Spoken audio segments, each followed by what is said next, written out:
Hey guys, welcome back to another tutorial video. So in today's video, I'll explain how to see deleted WhatsApp messages.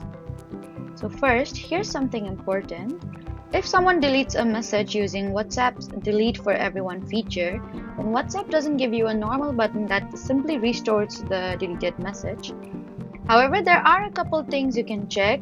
On some Android phones, open your phone setting and look for notification history. And if notification history was already enabled, you may be able to see the text from a message that appeared in your notification before it was deleted. Another option is checking your WhatsApp backup, and if the message existed in a backup made before it was deleted, restoring that backup may bring the message back. But you need to be careful because restoring an older backup can replace newer chat data. And if the message wasn't saved in notification history or a backup, then there may be no legitimate way to recover it. So those are the legitimate options for checking deleted WhatsApp messages. Please do not forget to like, comment, and subscribe for more helpful tutorials. Thank you for watching.